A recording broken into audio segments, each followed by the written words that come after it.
Okay, Bismillahirrahmanirrahim. Assalamualaikum warahmatullahi taala wabarakatuh dan salam sejahtera pada semua Form 1 Mahasiswa sekalian. Okay, so pada hari ini kita akan masuk kepada topik perbincangan kita bagi subtopik 4.3 berkenaan dengan kitar head. So sebelum itu kita akan tengok kembali pada perbincangan pada minggu lepas, okay, di mana pada kelas yang lepas kita telah pun melihat berkenaan dengan sistem pembiakan bagi manusia, di mana kita telah pun melihat sedikit berkenaan dengan struktur bagi sistem pembiakan lelaki, okay, struktur bagi sistem pembiakan perempuan, okay, dan juga beberapa perubahan fizikal yang berlaku semasa akil baligh bagi seseorang individu, baik lelaki maupun perempuan, serta perbandingan, okay, di antara gamet jantan dan juga gamet betina iaitu sperma dan juga ovum. Apakah perbezaan dan juga persamaan di antara keduanya. Alright. Okay. So pada hari ini kita akan masuk kepada perbincangan berkenaan dengan kitaran head. Okay. So kitaran head ini merupakan satu kata macam ciri yang ada terdapat pada wanita sahaja. Okay. Ianya tidak ada pada lelaki. Alright. So kitaran head ini hanya berlaku pada seseorang wanita, okay, setelah dia mencapai akil baligh. Okay. So di antara umur perempuan itu di antara 11 tahun lah paling muda. Okey, perempuan ini boleh mencapai akil baligh, dan bila berlakunya proses akil baligh ini, so dia akan mengalami proses yang dipanggil sebagai kitaran haid. Dan kitaran haid bagi seorang perempuan, okey, dia tidak orang kata macam selama-lamanya lah, okey. So dia akan bermula seawal 11 tahun ketika mencapai akil baligh dan akan berakhir lebih kurang antara umurnya 45 tahun dan ke atas lah. Okey, bila berlakunya satu fenomena dipanggil sebagai menopause. Okey, menopause ialah satu keadaan di mana seseorang wanita itu akan berhentinya kitaran haidnya. Okey, so kitaran haid ni bukannya selama-lamanya. Okey, ia bermula daripada start akil balik perempuan itu sehinggalah umur yang tertentu, selalunya di antara 45 tahun dan ke atas. Okey, mana dia akan berhenti kitaran haid bagi seorang wanita tersebut. Okey, so pentingnya, okey, bagi seorang perempuan, okey, untuk adanya kitaran haid ini adalah ini merupakan ciri-ciri yang dipanggil sebagai ciri-ciri kesuburan. Okey, so bila seorang perempuan mempunyai kitaran haid yang normal, yang regular, okey, ini bererti perempuan tersebut dia seorangnya subur. Okey, di mana setiap bulan, okey, kitaran haid ini berlaku pada setiap bulan secara amnya antara 28 hingga 30 hari. Alright, so akan berlakunya proses kitaran haid ini pada seorang perempuan yang akan bermula daripada akil balik sehinggalah kepada umur yang kita panggil sebagai menopause tadi tu. Okey, so setiap bulan, so benda ni berlaku pada setiap bulan dalam hayat seorang wanita sehinggalah dia mencapai tahap menopause. Okey, so apakah itu haid? Alright, so untuk kelas hari ini saya akan cuba terangkan secara kasarnya tentang kitaran haid. InsyaAllah bila kita dah naik sekolah nanti, bila kamu dah datang balik ke sekolah secara bersemuka, kita akan terangkan secara lebih terperinci insyaAllah. Okey, so haid ini, okay, apakah itu haid? Haid ialah peluluhan. Okey, so haid ialah peluluhan lapisan dinding uterus dan darah, okay, yang mengalir melalui faraj. So erti perkataan luluh, okey, meluluh berarti secara amnya dia terpisah. Okey, terpisah ataupun macam tergugur daripada dinding rahim. Okey, so dinding uterus ataupun dinding rahim dalam seorang wanita ini, okey, dia terdiri daripada beberapa lapisan otot dan juga mukosa dan sebagainya. Okey, so kitaran haid ini dia satu proses di mana pada setiap bulan, okey, every 28 to 30 days, okey, pada setiap bulan secara normalnya, okey, lapisan-lapisan mukosa, okey, ataupun kita panggil sebagai endometrium, okey, yang di mana lapisan ini terdapat kata macam pembuluh darah dan sebagainya. Okey, so setiap bulan, okey, akan berlakunya peluluhan, okey, lapisan-lapisan tersebut dan akan membentuk apa yang kita panggil sebagai darah haid yang akan keluar melalui faraj wanita. Okey, so ia adalah satu kitaran. Berarti bila kita sebut perkataan kitaran, maka kitaran haid ini ada beberapa fasa.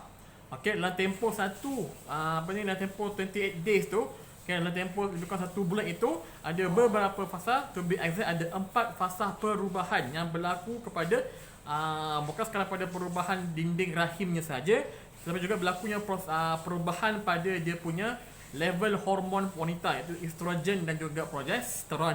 Okey, so ini sangat penting bagi seorang wanita, okey, sebab benda ni berlaku pada setiap bulan, daripada akil balik hinggalah kepada menopause periodnya.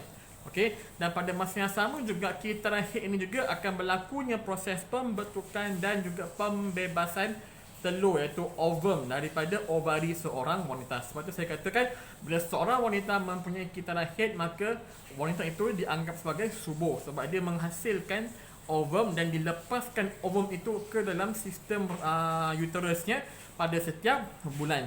Okey. Dan kitaran haid bagi seorang wanita ini dikawal oleh otak dan juga sistem endokrin, yang merembeskan hormon. So, sistem saraf dan juga sistem endokrin ini yang akan mengawal kitaran haid bagi seorang wanita. Dan kebiasaannya secara normalnya seorang perempuan mempunyai kitaran haid sekitar 28 hari. Okay, dan dia boleh berbeza-beza, dia tak akan fix. Okay? So setiap wanita ni dia tidak akan fix every 28 days dia ada haid, tidak. Okay, mungkin ada yang lepas 30 hari, mungkin ada yang berlaku dalam tempoh let's say lah 34 days. Okay, so dia bergantung kepada setiap wanita, dia tidak sama bagi setiap individu. Tetapi kebiasaannya kitaran haid seorang wanita yang normal antara 28 hingga 30 hari. Okay, dan ada beberapa juga faktor yang boleh mempengaruhi kitaran haid seorang wanita ini. Okay, yang pertama ialah faktor dari segi pemakanan, nutriennya. Okay. Yang kedua, faktor perubahan berat badan yang secara mendadak. Ketiga, perubahan emosi dan juga tekanan mental. So, ada 4 perkara yang boleh mempengaruhi kitaran haid seorang wanita. Pertama ialah pengambilan nutriennya. Yang kedua, dia punya perubahan berat badan yang mendadak. Yang ketiga ialah perubahan emosi. Yang keempat ialah perubahan ataupun tekanan mental. Okey, so ada banyak juga faktor yang boleh mengganggu, okey, ataupun boleh melancarkan kitaran haid bagi seorang wanita. Okey, so buka muka surat 104 dan 105 buku teks kamu akan tengok itu ada gambar raja, okey, yang berkenaan dengan kitaran haid. So tadi saya katakan dalam kitaran haid seorang wanita, okay, antara 28 hingga 30 hari pada setiap tahun, pada setiap bulan. Alright. So kitaran haid ini dia ada beberapa fasa, ada 4 fasa utama. Okey. Yang pertama ialah fasa haid, yang kedua ialah fasa pemulihan, ketiga ialah fasa subur, yang keempat ialah fasa prahaid. Okey. So kitaran haid seorang wanita boleh dibahagikan kepada 4 fasa. Okey. So ada hari pertama hinggalah pada hari yang ke-28. Okey, so kita boleh bahagi kepada 4 fasa. Okey, so kita tengok pada fasa pertama iaitu fasa haid. Okey, selalunya fasa haid ini berlaku antara hari pertama hinggalah hari kelima dalam satu kitaran haid. Okey, so apakah itu fasa haid? Apakah yang berlaku pada fasa haid secara saintifiknya? Okey, fasa haid inilah berlakunya proses peluluhan dinding uterus, salur darah dan juga ovum yang tidak disenyawakan. Okay, so dinding uterus, okay, dan juga saluran darah yang terdapat pada bahagian tersebut berserta dengan ovum yang tidak disenyawakan ini akan diluluhkan. Okay, akan diluluhkan dan disingkirkan keluar daripada uterus, okay, dalam bentuk darah haid, okay, melalui faraj. Right? Berarti dalam fasa haid ini antara hari pertama ialah hinggalah hari kelima dalam kitaran haid seorang wanita, perempuan ini mengalami pendarahan haid. Okay, so ini kamu kena faham lah. Alright, so setiap bulan perempuan dia akan mengalami satu fenomena di mana dia akan ada bleeding, okay, daripada dia punya faraj dia ataupun vagina dia. Right, so selalunya mengambil masa antara 1 hingga 5 hari. Okay, mungkin dia boleh lebih. Ada perempuan yang mungkin bleeding ataupun fasa haidnya 3 hari. Ada mungkin yang fasa haidnya 5 hari macam ni yang saya terangkan. Ada yang mungkin mengambil masa 7 hari. So dia bergantung pada individu. Dia tidak akan sama. Okey, tapi secara amnya berlaku selama 5 hari lah. So 5 hari ini dari hari pertama hinggalah hari yang kelima ini, perempuan ini dia akan mengalami proses pembuangan darah haid daripada rahim dia. Okey, so ini yang kita panggil sebagai darah haid. So dalam konteks agama kita, agama Islam, so pada fasa inilah perempuan ini dianggap dianggap dia dibenarkan untuk macam bercuti. Okey, kan kamu tengok macam mak kamu kadang bila ditanya mak mungkin macam tak sembahyang ataupun tak puasa. Okey, mak kata mak cuti yang ini. Okey, so bila mak kamu kata mak cuti, Berarti pada masa itu dia sedang mengalami fasa haid. Okay, dia masih lagi aktif mengeluarkan darah haid. Okay, sebab itulah bila perempuannya Allah bagi kemudahan lah, bila berlakunya fasa haid dalam kitaran haidnya, maka Allah berikan pengecualian kepada perempuan ini untuk beribadat. Okey, maksudnya dia dibenarkan untuk bercuti, untuk solat dan juga untuk ibadah seperti puasa dan sebagainya lah. Okey. So benda ni nanti kamu akan belajar dalam pendidikan Islam insya-Allah. Tapi inilah yang berlaku dalam konteks sains ya, kita nak katakan dalam agama. Okey, so inilah fasa haid ni, fasa yang di mana perempuan ini dalam Islam dibenarkan bercuti. Okey, daripada solat dan sebagainya. Okey. So ini tempoh yang sangat kritikal sebab inilah berlakunya di mana perempuan ni dia tengah sakit. Okey, sebab untuk mengeluarkan darah haid ni bukan satu benda yang kata macam benda yang mudah, tidak. Okey, sebab rahim ini dia ataupun uterus ini dia berotot kan. So untuk mengeluarkan darah haid ini, untuk meluluhkan dinding uterus tadi dan sebagainya, rahim itu akan mengalami kontraksi. Okey, ataupun dia akan mengecut. So ada setengah perempuan pada fasa haid ni dia akan mengalami contraction ataupun pengecutan rahim yang sangat kuat menyebabkan dia sangat sakit. Okey. Bila dia sakit, emosi pun tak stabil, dia mungkin ada moody, dia mungkin macam marah-marah dan sebagainya, berantung, dia tak sama. Ada perempuan fasa haid dia okey, maksudnya dia tak ada sakit sangat. Ada perempuan yang sangat sakit, dia bergantung kepada individu. Okey. So inilah fasa yang pertama, iaitu fasa haid, fasa perluluhan dan pembuangan darah haid, hari pertama hingga hari ke-5. So dalam kitaran haid, bila hari itu berlakunya terkeluarnya darah haid, itu dikira sebagai hari pertama dalam kitaran haid. Okay, the first day of bleeding itu adalah the first day of your menstrual cycle. Okay, so hari pertama keluar darah ialah hari pertama dalam pengiraan kitaran haid seorang wanita. Right, seterusnya, okay, setelah hampir kurang 5 hari dia keluar darah dalam fasa haid. Okay, bila hari yang seterusnya dia dah stop, dia tidak lagi mengeluarkan darah, maka dia sudah pun melepasi fasa haid dan telah memasuki fasa kedua, dipanggil sebagai fasa pemulihan.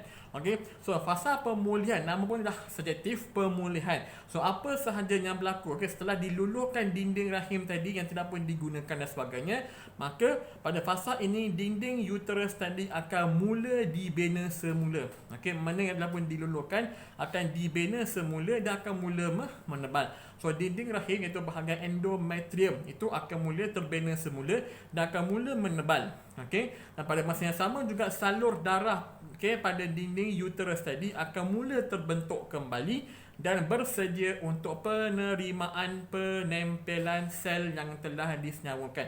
Okey, so dalam fasa pemulihan ini dia akan repair balik apa yang telah pun dikeluarkan, yang telah diluluhkan akan di-repair semula, akan dijana semula. Okey, di mana dinding uterus akan mula menebal, saluran darah akan mula terbentuk semula sebagai persediaan. Okey, sekiranya berlakunya proses persenyawaan, okey, dan setelah berlakunya persenyawaan, terbentuknya zygote, zygote ini akan menempel di dinding rahim. So dia adalah satu persediaan awal, okey, untuk menerima sebarang penempelan zygote yang telah pun berjaya disenyawakan oleh ovum dan juga sperma setelah berlakunya proses persenyawaan terbabit. Okey, so inilah fasa yang kedua, iaitu fasa pemulihan yang kebiasaannya berlaku untuk daripada hari ke-6 hingga hari ke-11. Okay, lebih kurang 5 hari juga. Okay, 6, 7, 8, 9, 10, 11. Okay, dalam 5 hari gitu. Okay, ini fasa pemulihan. Okay, seterusnya daripada hari ke-12 hingga hari ke-17 dalam kitaran haid seorang wanita, masuknya pada fasa yang dipanggil sebagai fasa subur. Okay, so dalam fasa subur ini apa yang berlaku? The same thing, uterus itu akan terus menebal. Okay, lebih banyak saluran darah akan mula terbentuk. Dan dalam fasa subur ini, antara hari ke-12 hingga hari ke-17 dalam kitaran haid, berlakunya satu proses yang sangat penting dipanggil sebagai ovulasi. Okey, so ovulasi ialah proses di mana ovari seseorang wanita itu akan mula membebaskan ovum. Okey, akan mula membebaskan ovum ke dalam tiub falopio dan seterusnya menunggu untuk disenyawakan. Okey, so ini dipanggil sebagai ovulasi ataupun pengovulan, yang kebiasaannya berlaku pada hari ke-14 dalam kitaran haid. Okey, kebiasaannya ovulasi berlaku pada hari ke-14 dalam kitaran haid bagi seorang wanita. Dan pada masa yang sama saya katakan dinding rahim akan terus menebal, okey, dan banyak lagi saudara akan mula terbentuk, okey, untuk persiapan yang akan datang. Alright. Dan dalam fasa ini, jika adanya sperma, jika suami dan isteri ini bersama, okay, jika berlakunya proses ejakulasi, iaitu kemasukan sperma ke dalam sistem pembiakan seorang wanita, okay, so bila berlakunya proses persenyawaan antara sperma dan juga ovum adalah possible, adalah mungkin dalam fasa subur ini. Okay, so fasa subur sangat penting sebab inilah fasa yang di mana kalau kita suami isteri nak merancang untuk mendapatkan anak, so fasa ini sangat penting, sangat crucial, untuk di mana suami isteri boleh bersama untuk cuba untuk mendapatkan anak lah. So fasa subur berlaku pada hari ke-12 hingga hari ke-17 fasa dalam kitaran haid seorang wanita. So dalam tempoh tersebut, seorang pasangan suami isteri ni boleh cuba untuk mendapatkan anak dalam fasa subur bagi kitaran haid seorang wanita. Sebab itulah penting bagi seorang wanita untuk memahami secara mendalam tentang kitaran haidnya, dan juga penting bagi seorang lelaki yang bergelar suami juga untuk memahami kitaran haid isterinya, supaya ianya boleh merancang bila nak hari yang sesuai untuk bersama, untuk mendapatkan anak dan sebagainya. So benda ini perlu juga kamu belajar. Sebab kamu juga seorang lelaki, bakal suami, dan kamu juga seorang anak lelaki, dan juga mungkin seorang adik atau seorang abang pada seorang kakak ataupun adik perempuan. So kamu kena faham benda ini. So benda ini memang mungkin agak tricky sikit, tapi jika kamu tak faham, so kamu takkan faham bagaimana seorang wanita ini dia punya perasaan, dia punya tekanan dan sebagainya. Sebab kitaran haid ini memegang peranan yang sangat penting dalam mempengaruhi emosi seorang wanita. Sebab bila berlakunya kitaran haid ini setiap bulan akan berlakunya peningkatan ataupun perubahan hormon. So bila berlakunya perubahan hormon ini, so perempuan ini dia tidak akan sama. Sebab itulah kamu sebagai seorang lelaki, kamu kena betul-betul faham tentang kitaran haid seorang wanita. Sebab apa? Kamu adalah seorang anak lelaki yang perlu memahami ibu kamu. Kamu mungkin seorang abang ataupun seorang adik, yang mana kamu ada adik-beradik perempuan yang perlu memahami adik perempuan ataupun kakak perempuan kamu. Dan kamu juga bakal seorang suami yang perlu memahami seorang wanita yang bergelar isteri, dan bagaimana kamu nak merancang keluarga bersama dengan isteri kamu itu di masa mendatang. So kamu kena faham dia punya kitaran haid dia. So that is the main point lah. Alright, dan last kali pada fasa subur, kita pergi pada yang keempat, yang terakhir. Fasa yang terakhir dalam kitaran haid ialah fasa pra-haid. So fasa pra-haid ini selalunya berlaku antara hari ke-18 hinggalah ke hari 28 dalam kitaran haid seorang wanita. Di mana dalam fasa pra-haid ini, dinding uterus akan terus menebal dan semakin kaya dengan saluran darah. So pada fasa pemulihan sampai kepada fasa haid ini, dinding uterus akan sentiasa ataupun terus menebal dan lebih banyak blood vessel ataupun saluran darah akan mula tumbuh. Dan jika berlakunya persenyawaan, jika berlakunya persenyawaan antara sperma dan juga ovum dalam fasa subur tadi, so dia akan membentuk satu organisma dipanggil sebagai zygote, dan akan berlakunya proses penempelan. So proses penempelan di mana zygote yang terbentuk daripada persenyawaan tadi akan mula berkembang menjadi embrio. Dan embrio ini bersampai dekat bahagian ruangan uterus.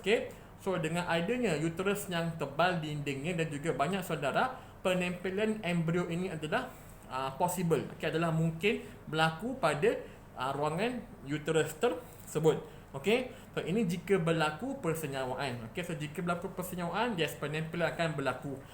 Tetapi jika tidak berlaku sebarang proses persenyawaan, so jika ovum yang dibebaskan itu tidak bersenyawa dengan sperma, maka akan berulanglah kembali kitaran haid tersebut.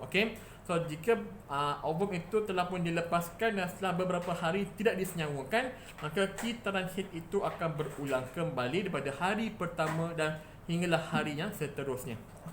Sebab itu dipanggil sebagai kitaran, satu cycle. Dia akan berulang kembali from day 1 sampailah hari yang terakhir dalam kitaran haid tersebut.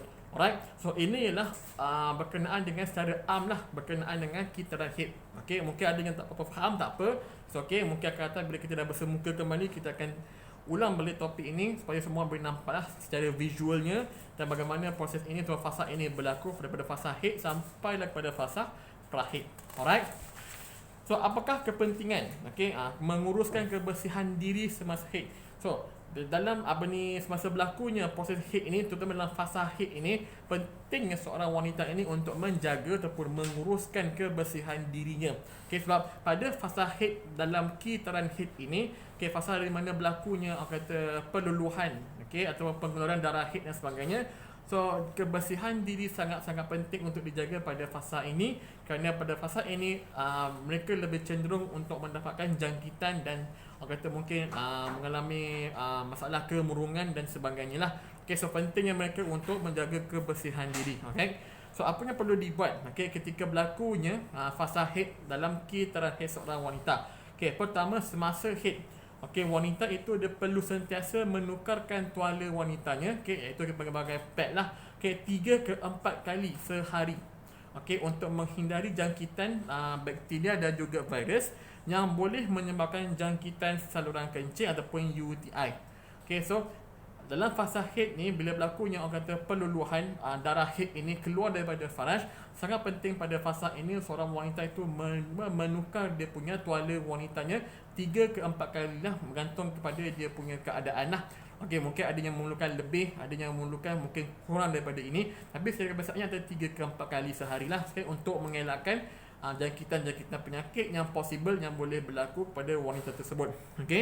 Dan yang kedua, pada wanita yang sedang mengalami haid ini, perlulah ataupun digalakkanlah mandi dengan kerap untuk membersihkan tubuh badan, sama juga bagi menghindari daripada sebarang jangkitan penyakit. Alright. So pentingnya bagi mereka untuk menguruskan kebersihan diri ini semasa haid sedang berlaku. Alright, so benda ni bukannya main-main. So kamu pun sebagai seorang lelaki pun kena faham lah, kenapa kita tengok mungkin mak kita, kakak kita dan sebagainya beli yang pad tu kan, tak kisahlah apa, Kotex ke Libref whatsoever lah. So benda tu sangat penting bagi mereka, keperluan asas. So kita lelaki pun janganlah malu nak membelinya. So mungkin disuruh beli dan sebagainya, sebab nanti kamu dah kahwin, kamu juga kena beli untuk isteri kamu. Kamu kena tahu apa brand dan sebagainya, sebab apa, dan banyak benda kamu kena belajar. Alright, apa, step by step. Alright, bagi yang dah biasa tak apa, bagi yang belum biasa ni kita kena biasakan juga. Alright, sebab inilah satu norma kehidupan yang biasa. Bukannya lagi satu benda yang pelik ataupun misteri lah. Alright, dan untuk makluman kamu juga, kitaran haid, bagi seorang wanita, ada setengah wanita ini dia mungkin tak stabil. Macam tadi saya katakan, apa yang kita terangkan tadi mungkin yang merujuk kepada yang normal lah, yang berlaku pada setiap bulan. Tapi ada setengah wanita ini, dia punya kitaran haid dia tidak stabil. Di mana kadang-kadang dia mengalami mungkin 2 bulan sekali contoh, atau mungkin 3 bulan sekali baru keluar darah haid. Kadang setahun sekali pun ada. Tak mustahil. So bergantung pada individu dan juga beberapa faktor lain yang boleh mempengaruhi kitaran haid seorang wanita. So ada yang mungkin mengalami haid terlalu panjang, dan ada yang mengalami haid terlalu pendek pula. Mungkin ada yang fasa haid itu sampai 15 hari ke 2 minggu berdarah. Ada yang mungkin sehari 2 je. So ada banyak faktor-faktor yang boleh mempengaruhi keadaan tersebut. Mungkin nak dibincangkan agak kompleks, apa kita akan tengok one by one lah. Tapi faktor utama yang boleh mempengaruhi kitaran haid seorang wanita ini, paling common lah, paling saya, ialah perubahan berat badan yang mendadak. So bila seorang wanita dia mengalami perubahan berat badan yang mendadak, ianya memang boleh mengganggu kitaran haid tersebut. So itu faktor yang paling utama. Ada yang kedua lah, faktor apa? Faktor bersegi dia punya masalah pemakanan, nutrisinya yang tidak seimbang juga boleh mempengaruhi kitaran haid bagi seorang wanita. Yang ketiga juga mungkin masalah stres, tekanan kerja ke, tekanan di rumah dan sebagainya. So bila seorang wanita mengalami tekanan mental yang agak teruk, so ianya juga boleh menyebabkan kemurungan, dan kemurungan ini boleh menyebabkan masalah kitaran pada haidnya. Alright. Dan juga bila pada segi strukturnya, mungkin ada ketumbuhan, ada tumor pada rahim seorang wanita, juga boleh menyebabkan berlakunya gangguan dalam dia punya kitaran haid. Ataupun mungkin ada ketumbuhan pada kelenjar ovarinya, juga boleh mengganggu kitaran haid seorang wanita. Dan apakah implikasinya jika kitaran haid seorang wanita tidak stabil? So bila tak stabil kitaran head tersebut, maka dia boleh memberikan beberapa kesan buruk terhadap kesihatan seorang wanita. Yang pertama ialah kemandulan. So bila kitaran head seorang wanita tidak stabil, susah untuk kita nak ramalkan bila berlakunya dia punya head dan sebagainya, maka ianya boleh menjerumus kepada masalah kemandulan. Sebab bila kitaran head tidak stabil ini, dia merupakan tanda awal, early sign bagi seorang wanita yang boleh mengalami masalah sistem pembiakan yang lebih serius. Sebab itulah pentingnya bila seorang wanita mempunyai masalah dalam kitaran headnya, maka dia perlu segera untuk berjumpa dengan doktor pakar sakit puan, supaya dia boleh tentukan apa masalahnya, sama ada hormon ataupun struktur atau fizikal pada sistem pembiakan bagi seorang wanita tersebut. Sebab dia boleh menjerumus kepada masalah kanser dan sebagainya. Kemandulan. Yang kedua ialah kesukaran merancang keluarga. So kitaran head yang tidak stabil ini dia boleh menyebabkan seorang wanita mengalami kesukaran untuk merancang keluarganya. Berarti sukar untuk nak menentukan bila dia subur. Tadi kita kata fasa subur pada hari ke-berapa hingga hari ke-berapa, betul tak? Itu secara normalnya. So bila berlaku ovulasi hari ke-14. Bila dia punya kitaran head dia tak regular, tak stabil, maka dia susah nak menentukan aku ni dah ovulasi ke belum. So dia susah nak menentukan sama ada hari berapa yang dia akan mengalami fasa subur yang betul. So sangat sukar bagi dia untuk merancang keluarga bersama dengan suaminya. Alright. Yang ketiga, masalah kesihatan kepada perempuan seperti anemia. So bila berlakunya fasa head yang terlalu panjang, contohnya yang terlalu panjang, mungkin masa 2 minggu, berlakunya pendarahan dan sebagainya. So bila berlaku pendarahan ini boleh menyebabkan penyakit yang agak serius dipanggil sebagai anemia, iaitu kekurangan darah. So ini banyak berlaku sebabkan oleh sama ada head yang berpanjangan ataupun mungkin head tu singkat tapi kuantitinya sangat banyak. So bila kuantitinya sangat banyak, maka juga boleh menyebabkan berlakunya anemia. Kebiasaannya seorang wanita bila dia head, dalam fasa head, setiap kali dia mengalami kitaran head dia, sekali dia mengalami fasa head, bila dia ada bleeding dan sebagainya, jumlah ataupun amount darah head yang keluar itu adalah antara 28 hingga 30 ml sahaja, tak banyak.